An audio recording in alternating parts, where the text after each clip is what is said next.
Streaming worldwide today, the latest release from CBN Films. It's called Oracles of God, and it tells the story of the writing and the preservation of the Old Testament.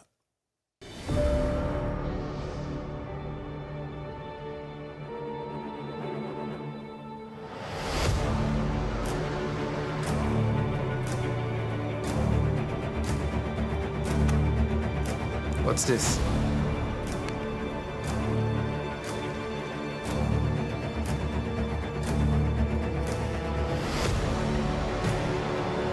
Hey, Floyd. What is it?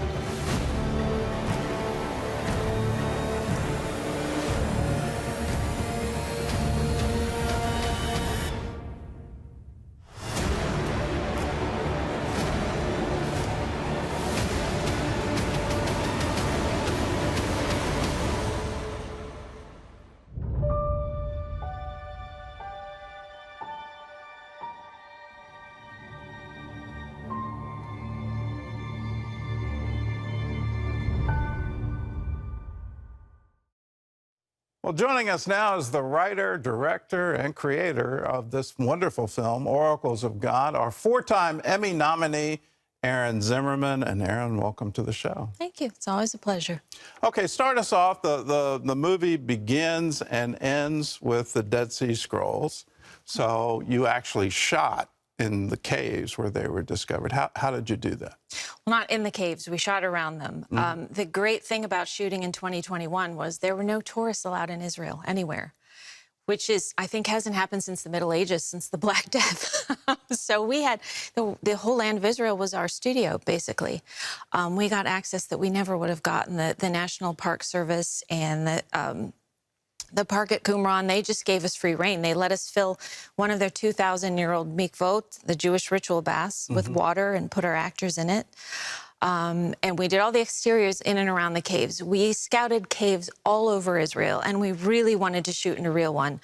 There were ones with not a lot of ventilation, and then we learned about the bat problem. So we didn't want to deal with that. Isn't there a bug problem, too? Yeah, then the final straw was the flesh-eating mites that apparently lie dormant in these caves and come alive when something living comes into the caves. And that's a problem we didn't need. So my line producer said, come on, I'll build you a cave in the studio. And I said, I don't know. I don't want it to look fake. And she said, trust me. Her team had done one for an FX show called Dig. I don't know if you've heard of it. Yeah.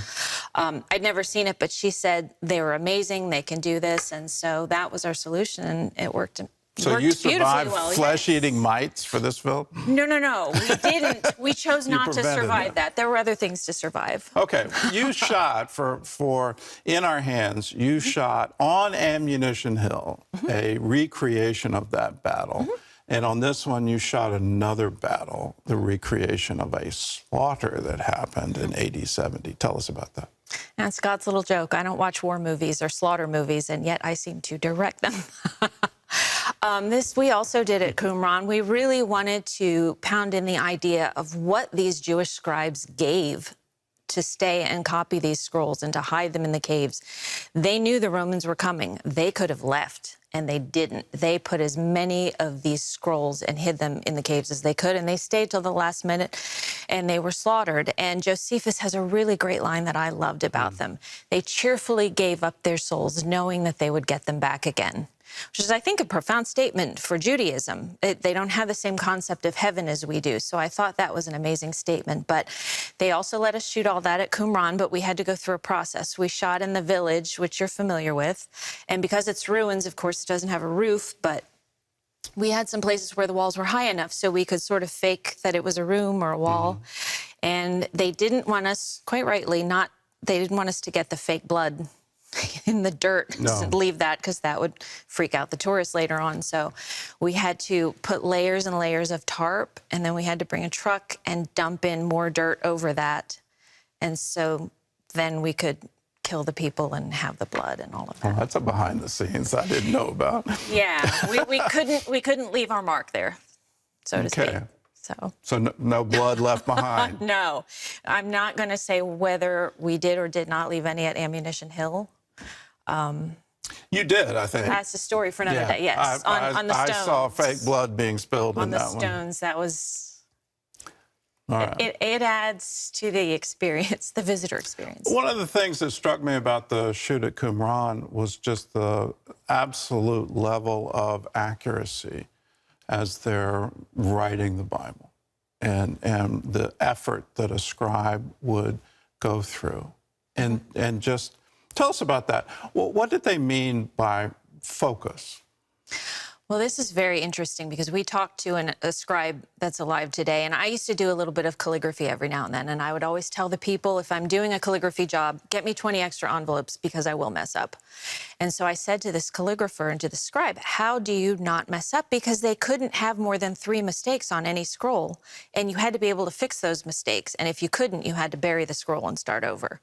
I said, how did you do it? And he said, for me, when I'm sitting here writing this, and say I'm writing the letter Aleph, which is the Hebrew word for sort of an A, he said, that is the only thing on my mind. I'm not thinking about what I'm going to do later. I'm not thinking about what I'm going to eat, who I'm going to see. I am thinking about an Aleph, and that is my purpose in life right now, is to write that Aleph. And I believe he's taking that from history, from these same scribes for thousands of years, had that kind of focus. And the name of God was very sacred to them. Now, for us, we'll say it's sacred to us too, but, you know, in an emergency, sometimes we'll let fly, oh my, you know, whatever. These people took the name of God so seriously that when they were writing, they left spaces for his name, blank spaces. And then when it was time to write his name, the scribe would go out, wash in the mikvot, completely immerse himself in water, come back up, put on a new garment, get a new pen, and he would have to stand in front of his scroll and he would say, announce to the room, I'm now writing the name of God. And then he would have to say every character as he's writing it, Yud, Hey, Vav, Hey. They couldn't say it, but they could spell it. And that is the great care and excellence with which they treated the name of God. And that's the great care and excellence that you've brought to the movie. When I watched it, there were things that I thought I knew the Bible. I thought I knew it. But there are things that you brought out that I had no idea. And just that care and that concern. And then the thing that just is so impressive is just how cinematic it looks. How did you bring that to the screen?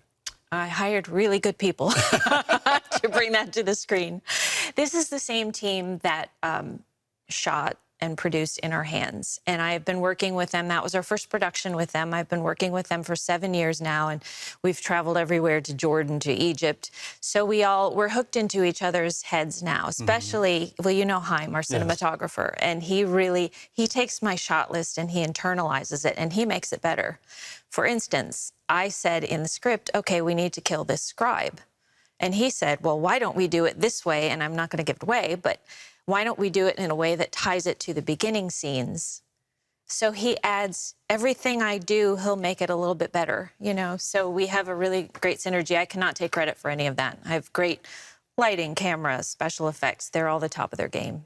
All right. Well, they are top of the game. I can highly recommend this film. It will teach you things about the Bible, how we got the Bible, how the Bible was treasured by the scribes for centuries so that you and I can read it. And then the same Bible we have, the same Old Testament we have today, exact same Old Testament that Jesus had and he read from the synagogue. You can learn all of this through the oracles of God, the story of the Old Testament. And it's streaming worldwide today. You can get instant access in 4K, and we'll also send you a DVD for a gift of any dollar amount. What we're going to do with your contribution is produce even more in this series. So Oracles of God is not just one, it's 4 films. And you're part of that with your contribution. So if you'd like to participate in it, get instant streaming access, call us. 1-800-700-7000, or you can go to cbn.com/oracles of God. You can also text the word oracles to 80888. And Aaron, thank you very much. And you're leaving for Israel soon to go do the next film. So. The New Testament. They're going to get a good dose of the gospel over there. All right, that's good. We'll be back with more of the 700 Club right after this.